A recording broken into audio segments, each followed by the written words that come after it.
Welcome to the Underground, the Steel City Underground, the black and gold standard for Pittsburgh Steelers coverage.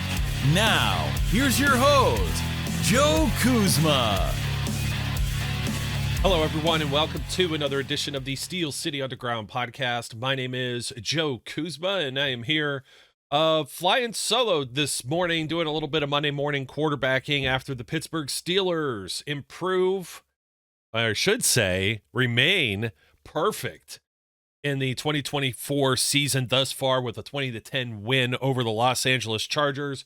Pittsburgh Steelers opening at home at Acrisure Stadium, week 3 in front of the home crowd in what was and what I'd predicted to be an evenly matched game with teams that had very similar styles, very similar traits, and what it came down to at the very end. And looking at it from a whole team aspect, I'm going to go through like several players here. This was about as well played of a team game as you can ask for the Steelers. Is it a mirage, though, for the rest of the season? We know some of the things that are coming up in the very near future here. You got the Dallas Cowboys in 2 weeks, who struggled mightily with the Baltimore Ravens, who could have fell to 0-3 on the season, which would have been great for the Steelers to get a 3-game lead over the supposed, everyone predicted to be champion when this all is said and done and the dust settles at the end of the season. So it's, it is surprising. I think some people are surprised or shocked that the Steelers are 3-0. I don't think that we are here. This is the way that myself and Brian E. Roach, who's still backpacking or whatever over in the United Kingdom. Brian will be back, I think, either later this week or next week, and then Flash when he gets his technical issues still sorted out. We're still having some trouble with that, so gonna hop on and give you all of my thoughts on this game, and not trying to pat myself on the back, but I'd like to in some cases. Tailgating yesterday with my cousin Brad. I wish I could have him on just to laugh at this. He'd been pretty tough on Calvin Austin for the last few weeks. He's been banging his fist for like a Brandon Ayuk style trade to get a legitimate wide receiver 2 on the Pittsburgh Steelers. Somebody to take away maybe some of the pressure from George Pickens. And the reason this was funny, by the way, and it has nothing to do with, Brandon Ayuk's numbers thus far this season, kind of interesting, to be honest. I'm going to tell you what he did. I know there's a lot of mouths to feed with the 49ers, but the Steelers, they hadn't thrown for 200 yards in the game yet with Justin Fields under center until Sunday. Ayuk had 5 receptions on 10 targets against the Rams yesterday. Only 48 yards, 43 yards on 4 catches, 28 on 2. Not wide receiver 1 numbers, let alone wide receiver 2, for the amount of money that they just paid him, by the way. What was it, like $28 million? We were in that ballpark, right? So, rather than that, and he doesn't have a touchdown catch this year, but Calvin Austin, I was sitting here saying, hey, Calvin Austin, he's not that bad. I remember seeing him when he was rookie in camp. I was super excited. Nobody really got to see much. He got hurt like maybe in the second week of camp. There wasn't a whole lot of, anything that was on paper to see when it comes in. There was nothing on film to see of Calvin Austin of his rookie year. And then, of course, with the Steelers' quarterback troubles over the last few seasons, starting Kenny Pickett, starting Mitch Trubisky, starting Mason Rudolph, it wasn't like Calvin Austin was going to get a whole lot of balls that were coming his way. Deontay Johnson was still on this roster last year, so you had Pickens and Johnson. He was in a pecking order. And even this year, it was debatable if Van Jefferson, a more veteran player, or Arthur Smith, the new offensive coordinator, playing a lot more tight ends, more run game centric when it comes to his scheme and style. Was Calvin Austin ever going to see this football? And I was joking tailgating. Now, this is home opener tailgating. It is warm. The sun, even though it was like mid-80s, what did they have officially for the temperature? It said 78. It felt like 88, especially with the sunlight radiating off of the gold seats at Acrisure. I was like, you know what? We should really look up Calvin Austin anytime touchdown. And I'm just laughing, and I'm just like, you got to put, I'm looking for the text here right now because I was looking for what the odds ended up being. I should have put at least $10 on this. I'm telling you. Calvin Austin ends up scoring, and guy who sits next to me at the game, Miles, I told him the same joke before the game was like kicking off. I said, just watch out for Calvin Austin, man. And I mean, I feel like a genius, and it's such a funny story because I probably would have never put real money towards this, right? I mean, Calvin Austin's done what? Had 2 touchdown catches in his career. He had 1 at Buffalo in the postseason. It was almost, I want to say, even like garbage time, right? Austin anytime touchdown on FanDuel. I looked at this, if this was historic or correct, for the prop bet, was plus 3,400. But Calvin Austin, man, let me tell you, he put the nail in the coffin on this game. What a great pass from Justin Fields. I don't want to start with the Steelers offense just yet, but I thought that was just what a tremendous play, a tremendous almost I think this might be career high for Austin. 4 catches for 95 yards. 55 yards on the touchdown that secures this victory, and it's 20 points. And a lot of people are going to look at this, I said, like the mirage, right? This is a team effort with the Pittsburgh Steelers over the Chargers. The Chargers are 2-0. Some people didn't really have the Chargers as being a competitive team in the National Football League this year. I wasn't one of them. I didn't think that they had the talent, but they do have Jim Harbaugh, who I can't stand. I can tell you, though, that those Harbaugh boys, Jim and John, sons of Jack, so second-generation coaches can be a real pain in the ass everywhere. You see Kyle Shanahan. You see others. You see them across college football, too. These guys are just, they're bred to do this and only this. Most of them, they might succeed. I know there's like the Kiffins of the world and stuff like that. But aside from that, Harbaugh is going to clean this team up.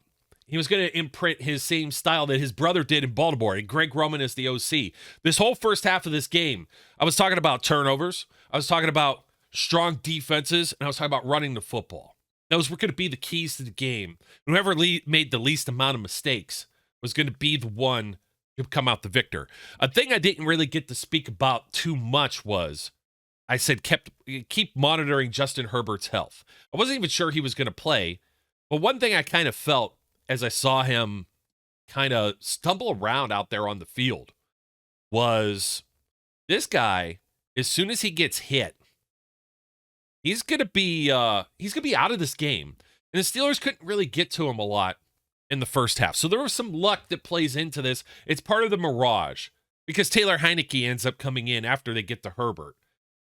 You had Rashawn Slater coming in and out of the game, moving guard Trey Pipkins over, and him having to contend with the edge rushers. And then you still weren't sure that the Steelers were going to get home. But Nick Herbig comes in. This kid is freaking dynamite. I mean, I don't think anybody was hesitating, blinking, sweating that Herbig was going to be able to just step in and at least do what Highsmith does, if not better. And he comes in, Watt's out there. Cam Heyward looks like the way Cam Heyward has looked prior to last year with playing with injury and being hurt. He looks ageless at 35 years of age. I know he got extended. This is good. As I said, defensive lineman in the NFL. You're the elder statesman. You've been playing for a long time. You know all the tips and the tricks and all the little tells and everything else. He gets a sack in this game, a full sack that puts him over James Harrison for, he's now second all-time, Cam Heyward is, sacks leader in the franchise history for the Pittsburgh Steelers. I am a little disjointed in saying that. Bear with me, man. My allergies have been off the hook. I got some tears coming. A little bit of that is from the Steelers being 3-0. I was screaming a little bit with the game, of course. It was loud. It was a great crowd. It was a great environment. I wish they would have announced this. I don't think they did at the game. I'd be remiss to remember, to be honest. I don't think they announced it, but Cam Heyward surpassing James Harrison. Who would have thought? He's had some double-digit sack seasons. He has the longevity, very much so like James Harrison did. But a defensive lineman, and I know Steel Curtain and guys like sacks becoming an official statistic in 1982. L.C. Greenwood, who should be in the Pro Football Hall of Fame. Get that guy in the Pro Football Hall of Fame. Him and Joe Green, true defensive linemen, not the 3-4 kind of blueprint of, the Dom Capers and the Dick LeBeaus of the world that have molded the Steelers defense over the years. Traditionally, does the Steelers great linebackers. But I don't think I think this snuck up on everyone, including myself, that Cam Heyward was this high on the list coming into this game. So, a hats off to Cam Heyward. I thought that the interior of the Chargers offensive line was far from their strength. And you do sometimes have to get lucky, but you can only play who's in front of you. The Steelers finally get home and get to Justin Herbert. And it was just that one hit, that high ankle sprain, he was done. And that's all she wrote. I mean, it was a lot of defensive back and forth. That first half, yes, it had me nervous, folks. I'm sitting over here like, man, this game's really going back and forth. And you had a really long drive in that second quarter of over 7 minutes by Harbaugh and the Chargers. It ended in a field goal, luckily, but it was 10-0. There was a lot of punts back and forth. I do have to give my roses to Corliss Waitman. I'm going to see Corliss Waitman had like a ridiculous 50-some yard punt, and his average was actually 52, 56-yard long on the one. 3 punts for 156 yards. I was looking at Scott, 7 for 350 over on the Chargers side. But this first half, oh man, let me tell you, the Steelers should have got some points. I know Boswell would have went out there for an Acrisure Stadium record 62-yard field goal, and he had the distance. He just didn't have the direction. The wind kind of to him, but it wasn't like the windiest day. You take a look at the actual forecast. Wind was it said southeast at 2 miles per hour in the game book. This would have been incredible if Boswell nailed this, but what really should have happened before this was Justin Fields, which, by the way, both quarterbacks perfect through the first quarter and into the second quarter. I think they combined like both of them 15 straight passes completed. Wild stuff, especially when you're considering Justin Fields. This guy was a bum, a bust first-round pick, right? He threads a ball to Pat Freiermuth. Now, there was like maybe 11 seconds on the clock. They would have hurried up. They would have spiked it. Let me see exactly where this would have been fielded. It would not have been a 62-yard field goal. I'm thinking it would have been probably about a 48-yarder. Let's see here. Incomplete, short middle. Yeah, it ended up being down to 14 seconds. Then the next one to Calvin Austin, who picked up about 6 yards on a quick out. That got the ball up to the Chargers 44. Yeah, I don't have an exact. Freiermuth was a little deeper than this. Probably would have been, even if it would have been like 50, that's money for Chris Boswell. It would have been a tie game at halftime. It might have changed the way that the Steelers operated and the way they called plays. But they got a field goal. They had a very nice, almost 6-minute drive as they got the ball to start the second half. Third quarter, we hear news, Joey Bosa's out of the game. Now, we knew he was already banged up. He was hurt. Again, you get a little lucky here with Slater, with Herbert leaving the game. Herbert ends up playing 78% of the game. You had Bosa largely ineffective because Bud Dupree was in a rotation there. He plays about 60% of this game. Bosa, 2 snaps. That's all he can muster. It's unfortunate for the Chargers. This is supposed to be, I think they might have been the first or second rated defense in the entire league coming into this game, which is more the mirage type thing with the Steelers. Now the Steelers may actually ascend to being this top team. The Steelers giving up only 10 points. And the Steelers, through 3 games, defensively, have given up 26 points overall. Now, I know you look on the flip side and you're like, well, the Steelers offense scored 18. They scored 13. They scored 20 in this one. They could have had more. The aforementioned 62-yarder that could have been a closer field goal and get another 3 points on the board. Those are points left on the board, in my opinion. Execution. Freiermuth should have came down with that. And there was also, at the very end of the game, with Najee Harris. I don't have a problem. This is funny, though, with the betting world and everyone with their conspiracy theories. But Najee Harris, he has an opportunity, and I felt like he slowed down at the goal line, but the opportunity to break the plane, score a rushing touchdown at the end, and would have put everything over for the over at 35.5 points for this game, which we didn't think it was going to get there. Another 6 and a PAT. Steelers get 27. They could have had 30 with the Freiermuth catch. But Najee going down, we saw him do this. Oh, geez. What game was that last season? He makes sure the other team isn't going to get the ball back. That's smart football. And he's not in it for personal stats. Am I sitting here like crying about it? Would have made the Steelers offense look a little better. Maybe made a better case for Justin Fields with a 3rd touchdown drive. Also would have helped my fantasy team. But Najee here, he finishes the day 18 for 70. A lot of this in the second half as the Steelers Arthur Smith just pounds away. The thing I felt most comfortable about, and this is the way I'm going to feel, in a way I've felt through 3 games thus far, is that the Pittsburgh Steelers are able to adjust at halftime. It's something that Matt Canada was incapable of doing, let alone calling a game off of his game script for the first half. Adjustments were almost non-existent. The only time you saw any kind of real success was some backyard hurry-up football. And when that failed, the defense was right back on the field and gassed, and it hurt the Steelers. These longer drives that the Steelers have been able to sustain have tremendously helped the defense. You take a look at the second half. Well, they had about a 7.5 minute touchdown drive that went through the second quarter, 13 plays, 70 yards. They had a 12 play, 40-yard drive that opened the second half, third quarter that I mentioned before. And then with the field goal, they tied a game 10-all. And then they have a almost 6.5 minute drive in the fourth quarter, another 2:43 drive, and another just shy 1 second of a 5-minute drive. Those were their drives, their 3 offensive possessions to finish out the game. I didn't have a problem with them kneeling, killing the clock. Don't give it back to Harbaugh.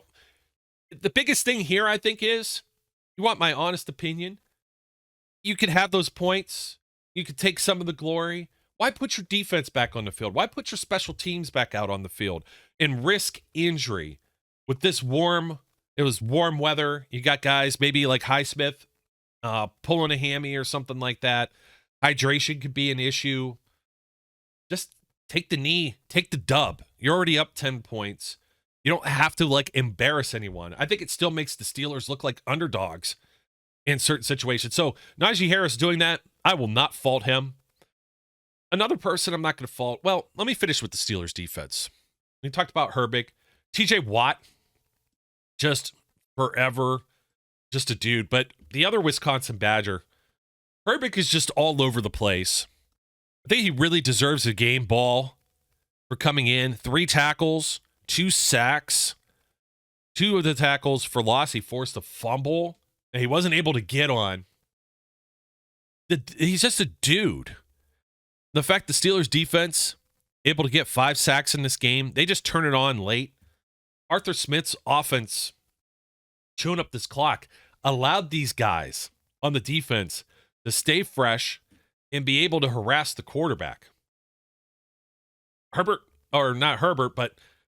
basically gets breathed on by Herbig. It's just an amazing play.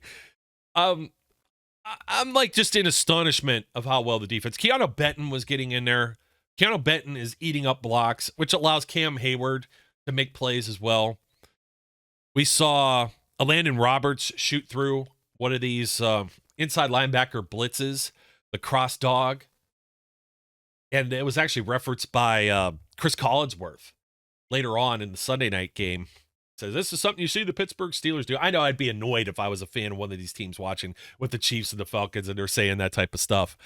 But, hey, it feels good to see somebody acknowledge the Steelers there. But the Steelers defense, who can argue how good that they've been? We've not called Minkah Fitzpatrick's name in so long. They just won't go anywhere near him on the field.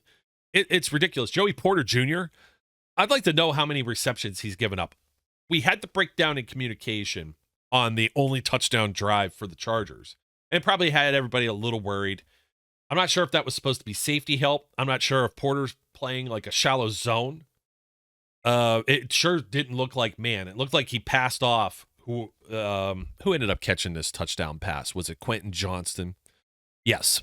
27 yards. But clearly a miscommunication and a breakdown.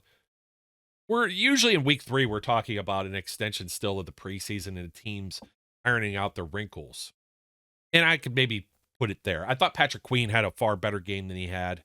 We saw all the different linebackers in use. Peyton Wilson also out there. We saw Queen have one of his better games. Again, Herbig in that rotation, and then coming in for Highsmith.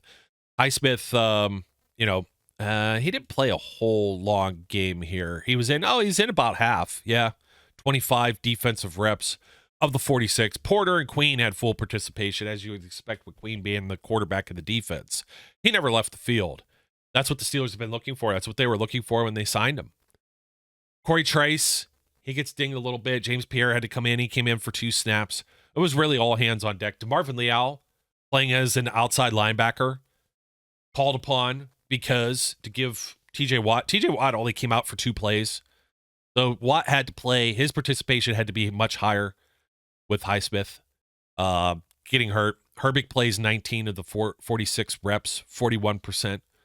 And Dean Lowry came out there and I think that's his first reps of the season too. He had been inactive. He got 6 plays in as well. So I think the only guy that I really realized, and I look and still a little raw, might have been Beanie Bishop. I'm not sure if Beanie had anything on that play. I'm going to have to watch the replay of it, so I don't want to misspeak. Steelers defense, lights out. Great job. You start to think, can they do this again and again and again? And if the offense continues to sustain drives, they can. And I know the biggest question mark on this offense is going to be quarterback. Before I get to that, I've talked Kelvin Austin. I've talked Freiermuth. Freiermuth starting to ascend. We've been mentioning this through training camp, through the preseason. 4 catches for 33 yards. It's enough to be a wide receiver too. But Pickens and Austin, Pickens, he still got his. 5 for 57. It's still not 100 yards. He doesn't look selfish. He makes the routine plays routinely, but he had one big drop. He had one that he probably should have taken to the house. Maybe not all the way to the house, but it was definitely a drive staller. Trying to see exactly when did Pickens drop this ball? It was still in the first half. And if he could have hauled into this one, it was 3rd and 4. Asante Samuel was there. It's tight coverage, but what a great ball from Justin Fields. This was Waitman's 56-yard punt, by the way. Special teams, fantastic. Even Waitman, even the kickoff teams, this dynamic kickoff, we haven't seen a lot of them return, but both of them that were, I don't think the Chargers ever got out to the 25-yard line. I don't want to jump all the way, all over the place, but when they started, the Chargers field position, and this led to their touchdown, they got it at their own 41. That was their 3rd possession of the game, but they started on their 30, the 24, 41, 30, the 8, and then after the missed field goal was just a kneel down. Then they started on their 12, 34, 20, and 30. They had to go a far distance, and especially without Herbert, that's going to be a tall order. But back to Freiermuth and back to Pickens. If you have Pickens, all this one pass in, then you may have more of a sustained drive. It was one of the few 3 and outs the Steelers had, and they had them early on in the game. 3 plays, 3 yards, 3 for -8. They had the 13-play drive, 70 yards for a touchdown, then 3 for 6 with the punt. That's the one where they missed the connection with Pickens. The play calls were there. The execution, that might have been the first incompletion, actually, from Justin Fields, who went 25 of 32, 78.1% completion percentage, 245 yards, a touchdown, and an interception. Now, let me tell you, the interception, there was some traffic, but he was threading the ball into some uncharted territory that his accuracy, there's really only one I could think of. I think he was looking for Pickens, and it kind of went at the back end zone, and the timing, it could have been there. Pickens might have had an actual shot at this. I'm not even sure that it was that misplaced of a ball. It's just the timing. Pickens maybe not be able to get out of his route. But Bud Dupree's coming up with this one ball. You're just like, the Steelers just got the ball. with the first turnover of the game and gave it right back one play later. I love Bud Dupree. I miss him. I know he still had his injury histories. I'm glad to see that he's still in the league and contributing, and he did it in Pittsburgh. It's got to feel kind of cool for him. Put the picture back up with him, Cam, and TJ Watt, former teammates. That was really cool to see, but he didn't come out on the winning end. So Fields, back to Fields, because Fields is going to be the big thing, the big thing to talk about, other than Najee Harris or Jaylen Warren. Oh, you know what? I'll talk about the running backs real quick, and then we'll get over to this. Because I said Harris had 18 for 70, but what about the end of the game contributions in the fourth quarter by Cordarrelle Patterson as a running back? This dude was just knocking people over, 4 for 33 and 8.3 average with a 14 long. So it's not like he had like 28 yards on one carry and had an 8.3 average. He was dragging people, and he was running angry. Not to say that Najee wasn't either. Najee was throwing people down. Steelers run for over 100 yards collectively as a team. Justin Fields gets a little bit, 6 for 6. Some of that gets taken off for the sacks, of course. Jaylen Warren, 3 for 5. I think Warren still isn't 100%. I think they're bringing him along slowly, and that's fine. Keep him fresh, because you are just using Najee Harris as a battle axe right now. But this is weird that the Steelers actually threw more passes in this game. 32 attempts. I think Fields had like 20-something and then 25 the first two games. He wasn't over even 200 yards passing. And we were saying, me and Flash, we were saying, hey, Fields, what's Fields got to do to secure this job? Essentially, there's a lot of people are already saying, well, he did this, that, and the other thing, and now he's the starting quarterback. You could never go to Russell Wilson, but you didn't see the Steelers offense score touchdowns. They weren't finishing drives. They weren't getting points, but we knew that some of those games were still there. Fields with the Bears, he's not accustomed for throwing this many yards. He only had 6 games with the Bears where he's thrown for more than 254 yards. Now, you take that into perspective here. He's actually had 8 games where he'd thrown more attempts. So it's not like they had the most confidence or they had the most ability to be able to just unleash here.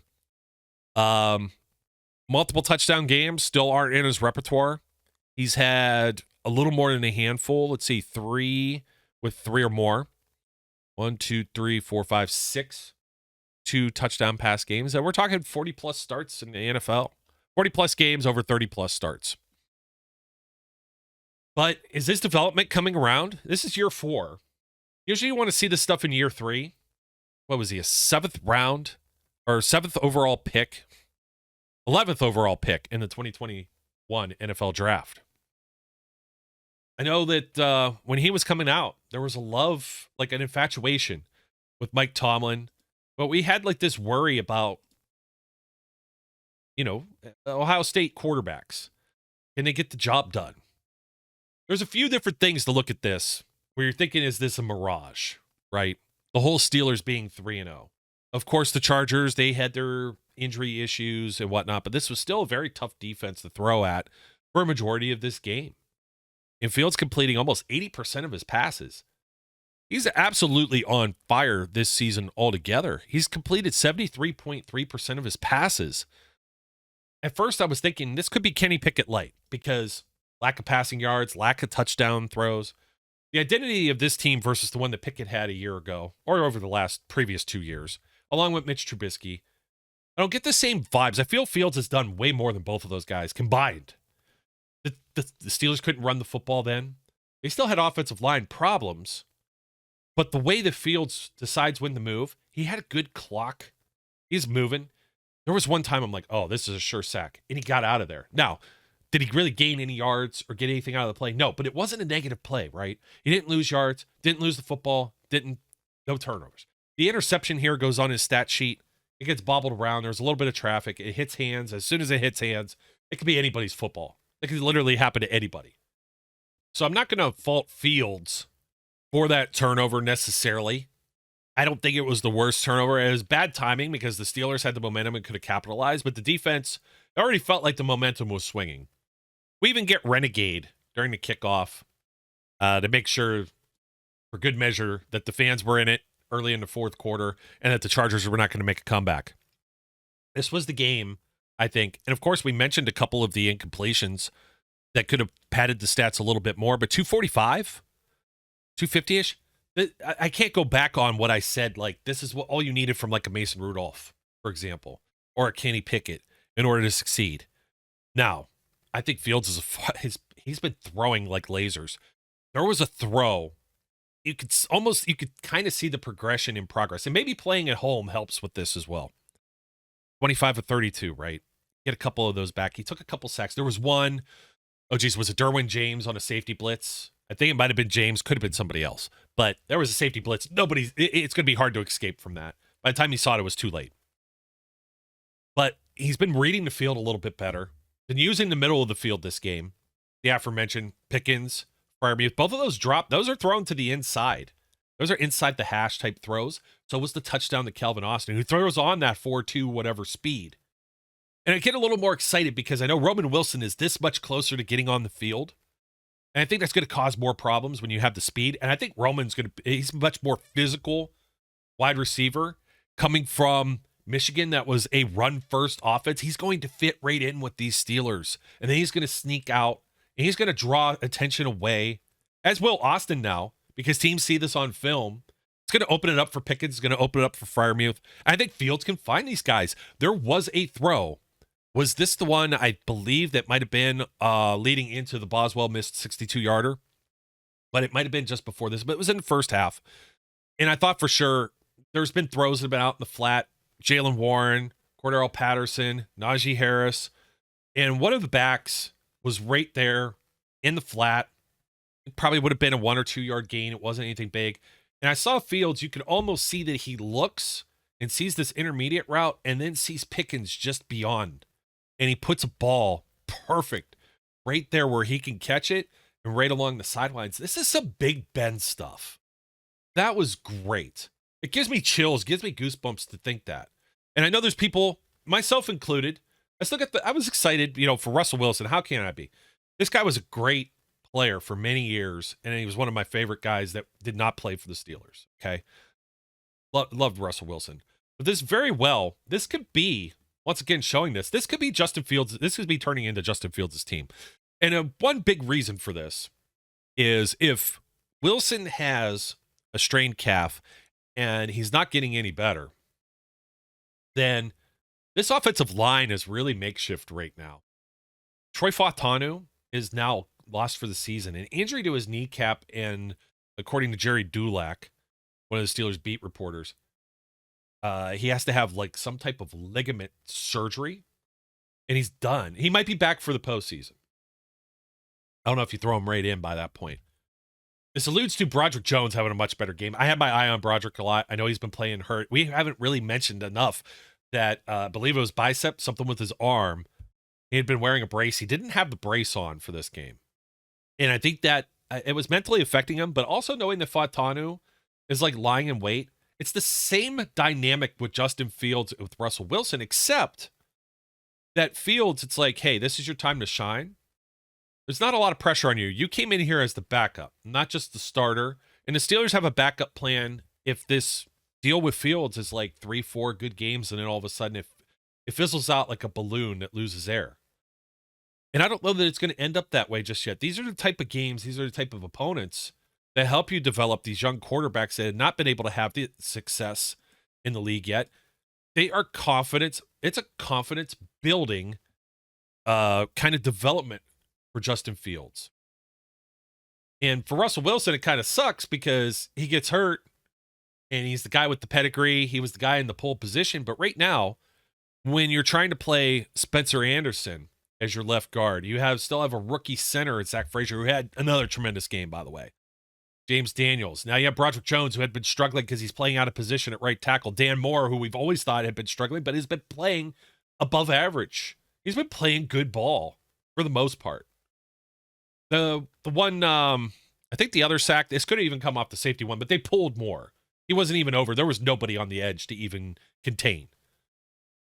But in a lot of these situations, I'm thinking to myself, if you've got a 35-year-old Russell Wilson who may not have the same mi gusto, we saw it with Big Ben. It was like, oh my dear Lord, there was like this, he's plotting out there, you know?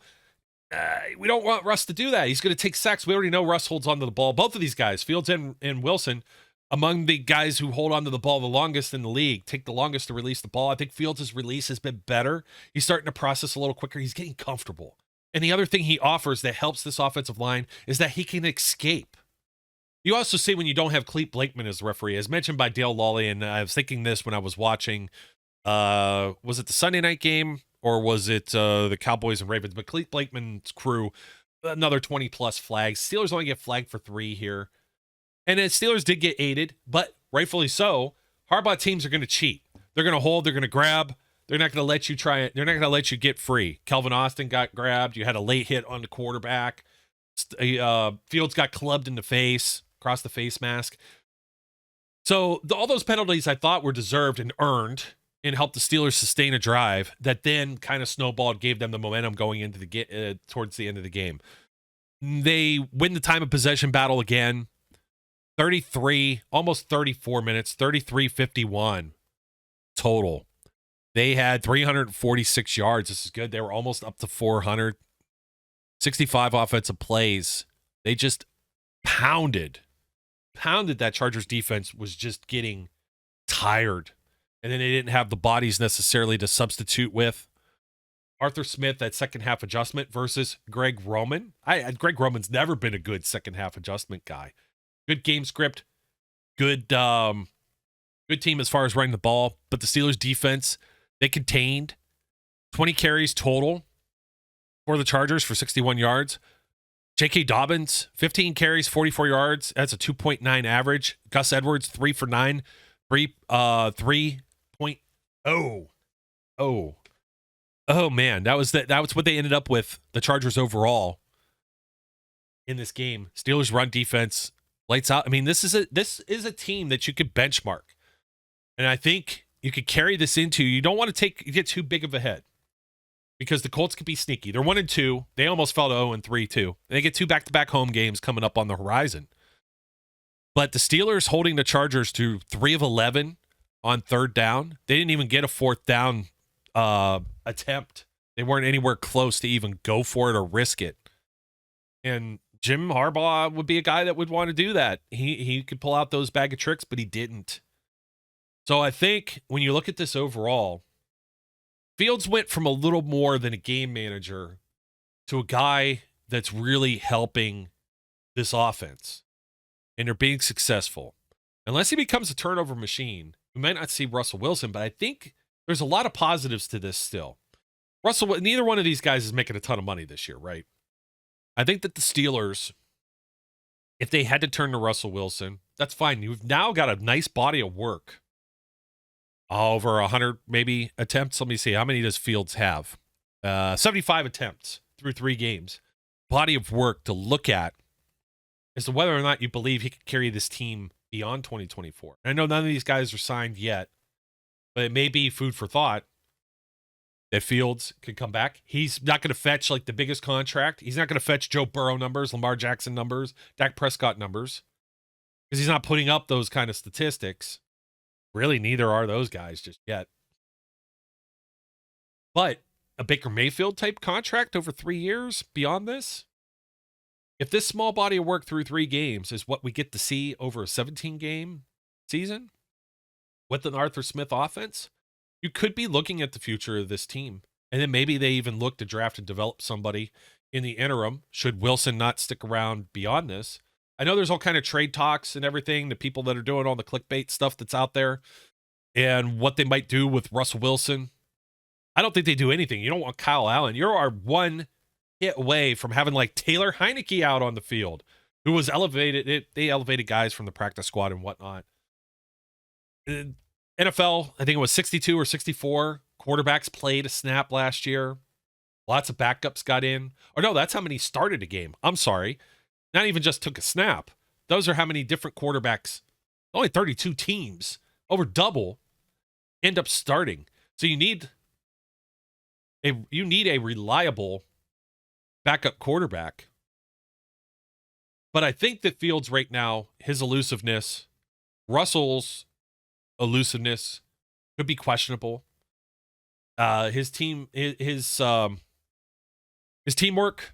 the way he's handled this, both of these guys, they've been great teammates. And I still think even if Wilson were to get in at some point, do you think Wilson could put up more points? I was just saying the Steelers should have got 27-30 here. That's enough to go toe-to-toe with anyone with this defense. It's not exactly like you take a look around the league. Kansas City, 22 points. Baltimore, 28. I don't know if Baltimore going to put up 28 on the Steelers. So those are some of the things I'm thinking about. The only teams you really have blowing anybody out, Green Bay put up 30 with Malik Willis. Tennessee's been a dumpster fire.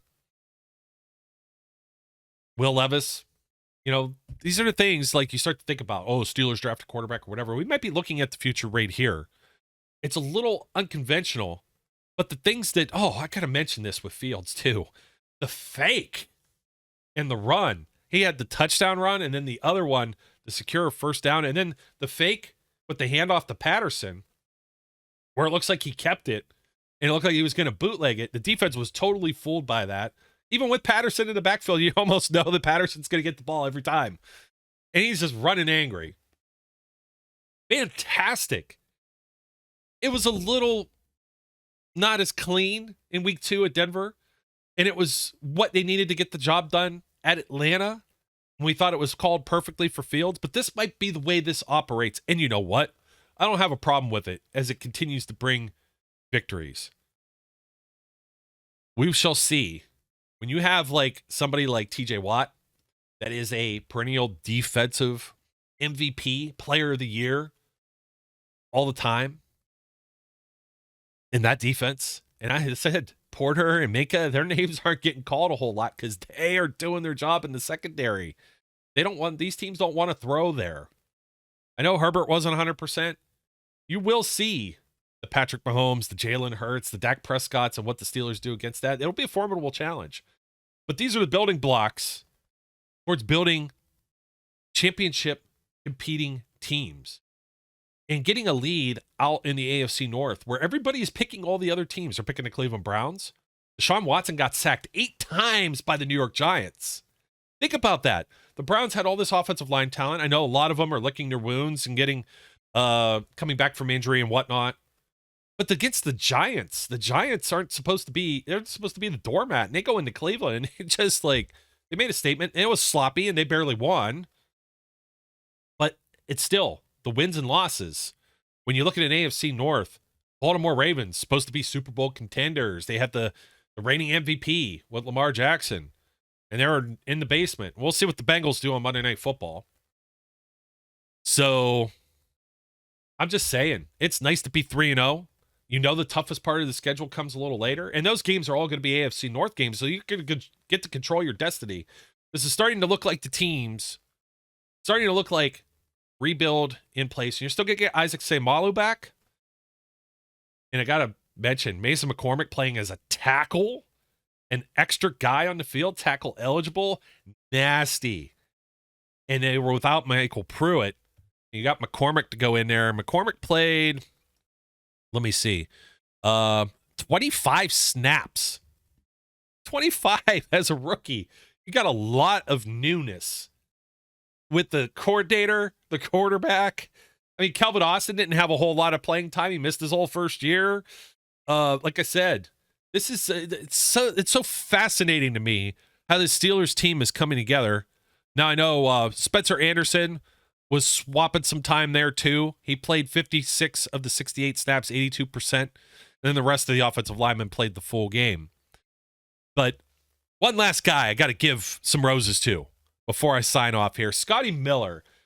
I bragged about Scotty Miller all during the offseason. And, then in Atlanta, he holds for Boswell the kick. And it's just like, now this guy, he made some grown-ass man plays in this game also. He's somebody that I know it's only 2 catches for 31 yards, but man, this is somebody that really, he's a special player. that can make key contributions in critical moments of a game. That's why the Ayuk thing is just a wash for me. Maybe it'll become more difficult down the line, but I'm not going to blink twice. I saw what Atlanta's been doing in the last 2 games. Maybe it's not an aberration. Maybe this isn't like a coincidence that the Steelers were able to go in Atlanta and do what they were able to do. And then they go and do this against the Chargers at home. Maybe we are seeing what we need to see out of these players. And the ball gets spread around too. Austin, Pickens, Freiermuth, Miller, Harris, Patterson, Heyward, Jalen Warren. 8 players with a reception in this game. Spreading the ball around. Great stuff. The maths with Joe. Got to throw it up one more time, folks. It's good to be here with you on another Victory Monday. I don't think it's a mirage. I will temper my expectations and be cautiously optimistic. You got the Colts. You go on the road again. Could it be a trap game? I don't know if the Colts are all that talented. We're going to see what they're doing with their injury issues too. The Bears went there. They lost. Bears offense. Bears fans are looking over here, and they're looking at Justin Fields like, what the hell is going on in Pittsburgh? Fields 3-0 for the first time in his career. He's never won 3 straight games, let alone been 3-0. Maybe Chicago didn't know what they were doing. Maybe they didn't know what they had. I kind of was saying that before. I know I was anti-Fields. I don't like taking a retread from somebody else, somebody that was, former first-round picks. There's a lot of guys that bust out, but there are guys that are in bad situations sometimes. And you put them in a better situation, and they end up doing well. I don't know that it's a mirage. Just cautiously optimistic, because the Steelers are at least better than the teams they've been playing. They're above the middle of the pack. And just a small coaching change and a small tweak. Sam Darnold's doing it with the Minnesota Vikings too, man. And their defense is better now with their new coordinator. After 2 years, but they've got a little bit of different changes up there. Flores is doing great.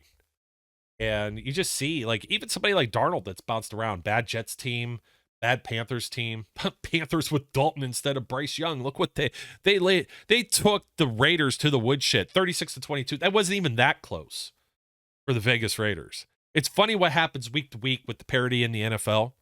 Anything could happen, but you have to feel good. Brian and I, we thought they were going to shoot out the gate here and possibly be 4-0. We're sitting right here. We're able to give ourselves a high five and say, hey, we actually look like pretty smart guys right now. We contend that the second half of the season is going to be a lot more difficult, but now you get these games, you get it in a real environment. It's not preseason. Everybody's playing. Everybody's on the same page. Hopefully the Steelers are going to be relatively healthy and at full strength even, as you start to get some of these games coming, primetime games at home coming up, 3 of them, Cowboys, Jets, and Giants. So you've got Dak Prescott, you've got Aaron Rodgers, and you got Daniel Jones. So we'll see how much of a mirage this is, but Anthony Richardson and the Colts are up next Sunday. I'll be back maybe with a co-host later this week to preview that game. So folks, don't forget to like, comment, and subscribe. Thank you for tuning in and joining us here with the Steel City Underground podcast. Check us out at steelcityunderground.com as well for some of our articles and written features. My name's Joe Kuzma, and as we always close out this show, we encourage all of our viewers and listeners out there to be safe, be good, and we'll catch you later. We would like to thank you for listening and remind our listeners to follow us on social media and our website, www.steelcityunderground.com.